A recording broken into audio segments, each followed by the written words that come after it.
नाशिकमध्ये 19 ऑक्टोबरला आयोजित करण्यात आलेला जो मोर्चा होता तो मोर्चा ती परिषद आता रद्द करण्यात आलेली आहे।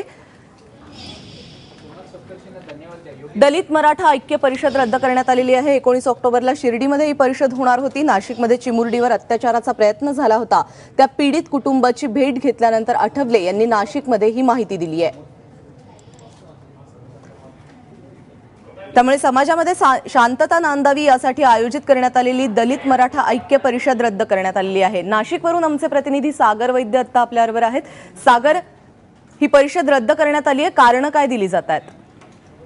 प्राजक्ता, खरं तर 19 तारखेला शिर्डीमध्ये ही मराठा दलित ऐक्य परिषद होणार होती आणि तळेगावची घटना घडण्याच्या जवळजवळ 15 दिवस आधी या परिषदेची घोषणा करण्यात आली होती।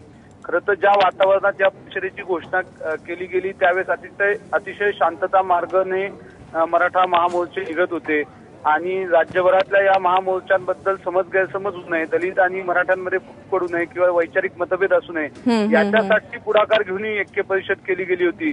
परंतु आता तळेगावची घटना घडल्यानंतर साधारणतः 7 दिवसानंतर आज आठवले इथे आलेले होते आणि त्यांनी मराठा आणि दलित दोघेही समाजातल्या नेत्यांशी चर्चा केली, प्रशासनाशी चर्चा केली आणि त्यानंतर मात्र अचानकच पत्रक काढून रिपाईने ही परिषद रद्द करत असल्याचं जाहीर केलंय।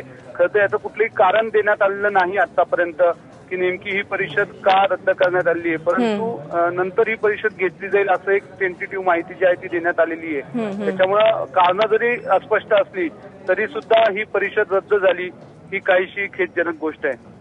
सागर, धन्यवाद या सगळ्या सविस्तर माहितीबद्दल।